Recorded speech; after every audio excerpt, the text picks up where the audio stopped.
Mga kapatid, kayo po ay aking inaanyahan na panoorin at pakinggan ang mensahe ng mensahero ng silangan. Mga video na kung saan ay nagbukas ng aking diwa at nasagot ang marami kong katanungan.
Masayang bati mga Ophirians.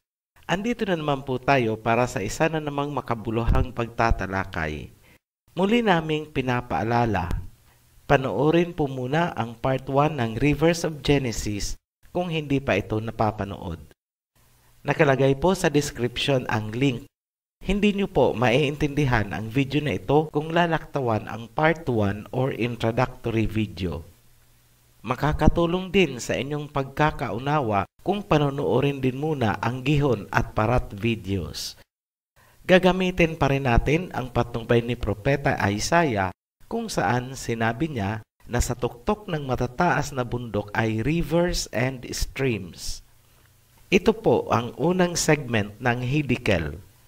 Bakit mahalagang aralin ang tamang lokasyon ng Hiddekel?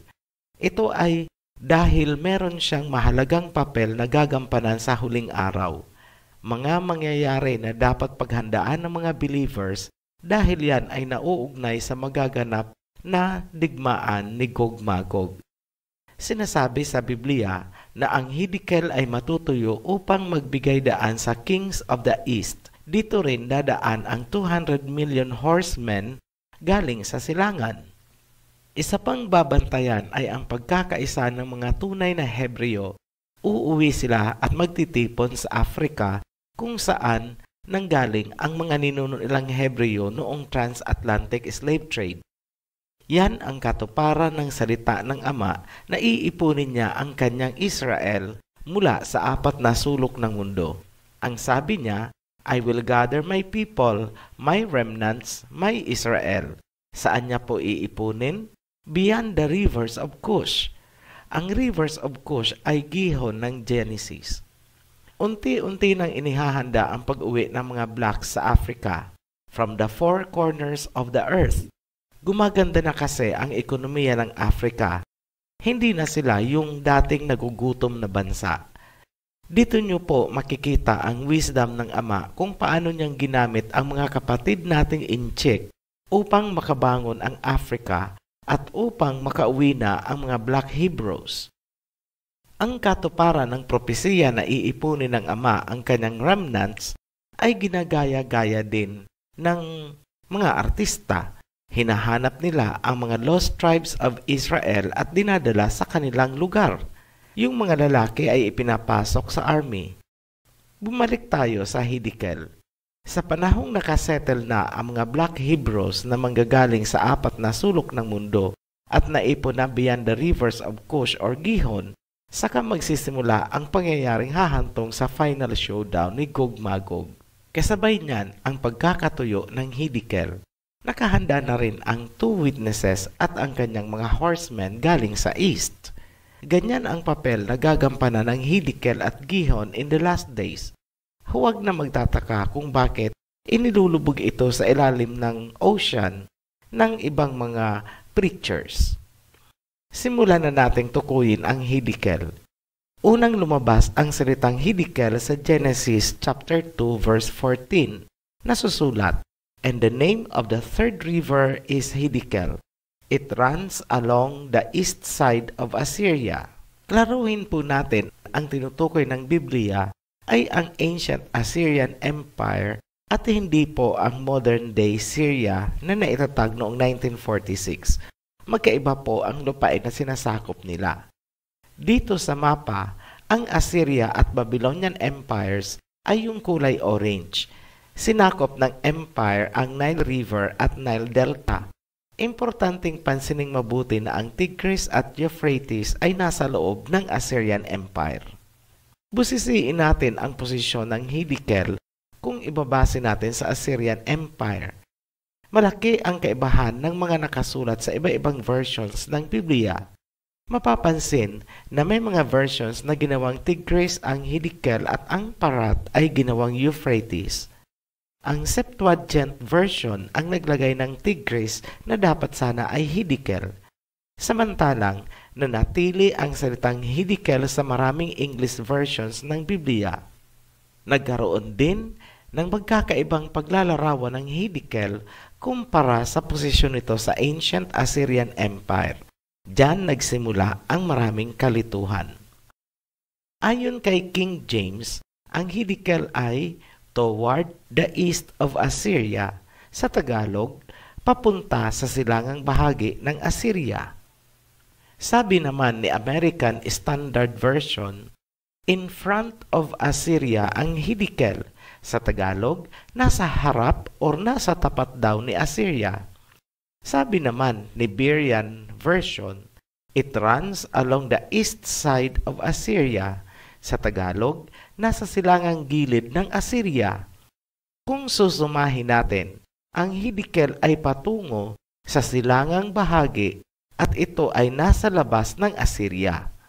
Yan po ay klaradong-klarado sa pinagsama-samang versions.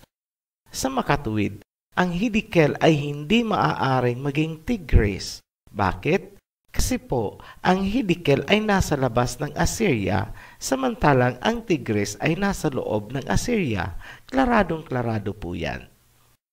Sa mga nagsasabi naman na ang Hiddekel ay nasa bottom of the ocean, mag-isip-isip din po tayo. Hindi kailangan ang kung ano-anong elaborate scientific research and references. Biblia pa lang at kunting talas ng pag-iisip, makikita na agad ang katotohanan ng ating sinasabi. Una, ang Hiddekel ay sinabi sa Biblia na matutuyo. Paano pong matutuyo yan kung nasa ilalim ng Indian Ocean? Pangalawa, ang Hiddekel ay papunta sa silangang bahagi ng ancient Assyrian Empire.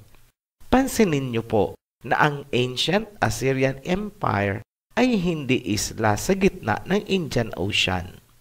Pangatlo, sa matutuyong Hiddekel ang mga sundalo mula sa silangan dadaan. Hindi po sila magsisiksikan sa mga goang ng bottom of the ocean na kagaya ng nakikita nyo ngayon sa larawan. Ang salitang Hiddekel ay galing sa root word na chid, na ang ibig sabihin ay fierce and swift. Sa Tagalog, mabangis at matulin.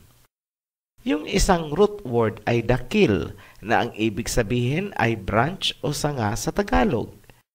Ang pinagsamang root word na chid at dakil ang pinagmula ng Hiddekel na ang ibig sabihin ay mabangis at matulin na sanga ng isang water system. Ang salitang dakil ay napag-alaman nating nanggagaling sa isang Arabic race na umukupa sa malaking bahagi ng mundo sa hilaga na tinatawag ngayong Siberia. Gamit pa rin ang patnubay ni Propeta Isaiah, naghanap tayo ng matataas na bundok na pinanggagalingan ng tubig sa hilagang bahagi ng mundo. Alinsunod din sa Genesis, ang geologic structure ay dapat tumutumbok sa silangang bahagi ng ancient Assyrian Empire. Ang nakita natin ay eksaktong-eksakto sa sinasabing dakil o sanga na nagmumula sa direksyon ng Siberia. Sa ibaba ng Siberian Central Plateau, matatagpuan ang Lake Baikal. Ito ang pinakamatanda at pinakamalalim na lawa or lake sa buong mundo. Kagaya ng Dead Sea, Ang Lake Baikal ay nasa isang rift valley na tinawag na Baikal Rift System. Suyuri natin ang Lake Baikal. Makikita natin na hilera ang Yablunovy Range. Ayon sa Wikipedia, hinahati ng Yablunovy Range ang daloy ng tubig. May papuntang Arctic at ang iba ay papuntang Pacific Ocean. Ang paghihiwalay o pagkakahati na ito ng tubig ang tinutukoy na root word na Dakil kung saan nanggagaling ang pangalang Hiddekel. Ang Stanovoy Range naman ay dumudugtong sa Dzugdzur Mountains. Mahirap po i-pronounce ang word. Tingnan nyo na lang po ang spelling sa screen. Ang ibig pong sabihin ng Dzugdzur ay big bulge. So, kung titingnan po natin, para silang mga pilapil na naghihiwalay ng daloy ng tubig para hindi lahat ay bubuhos papuntang Pacific Ocean. Sa itaas ng Dzugdzur, makikita ang Verkhoyansk Range na nanggagaling sa North Pole. Napaka-importante po nitong Verkhoyansk Range dahil may function po yan pagdating natin sa world territories. Kung bubuuhin na natin ang geologic structure mula sa North Pole hanggang sa Lake Baikal, kitang-kita po natin ang pattern nito na parang letter S. Nakikita niyo po ba ang parang kalsada na nanggagaling sa North Pole?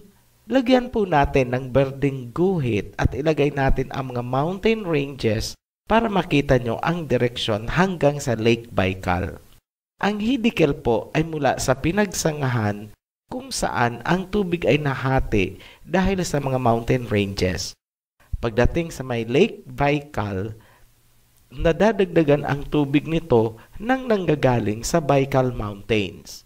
Saka na po natin ipapaliwanag kung ano yung isang sanga pababa at kung saan siya pupunta. Kailangan kasing ibalik muna o i-reconstruct ang dating landscape sa dating anyo bago pa tumaas ang sea level. Noon kasi, wala pang Bering Strait. Ibig sabihin, magkarugtong ang Russia at Amerika. Pinagdurugtong sila ng land bridge. Malaki po ang impact niyan hindi lamang sa water balance ng mundo, kundi pati sa early human migration. Pansinin niyo ang direksyon ng Hiddekel. Ito ay nagmumula sa silangan. Papunta siya sa kanluran. Maraming mga biblical at historical events ang naganap at magaganap sa kahabaan ng Hiddekel. Mga mahahalagang pangyayari at propesiya na hindi maiintindihan kung hindi matatagpuan ng tama ang Hiddekel. Dahil sa teknikal na limitasyon, hindi po tayo makakapag-upload ng masyadong mahabang video. Kaya ito ay saglit nating puputulin. Abangan nyo po ang karugtong ng Hiddekel sa susunod na segment. Itutuloy natin mula naman sa Lake Baikal papunta sa Ancient Assyrian Empire. Muli po kaming nagpapasalamat sa inyong walang sawang pagsubaybay sa ating mga inilalahad. Sa mga hindi pa nakasubscribe, click subscribe and hit the bell button para updated agad kayo sa ating mga new uploads. Hanggang sa muli, peace and blessings to you.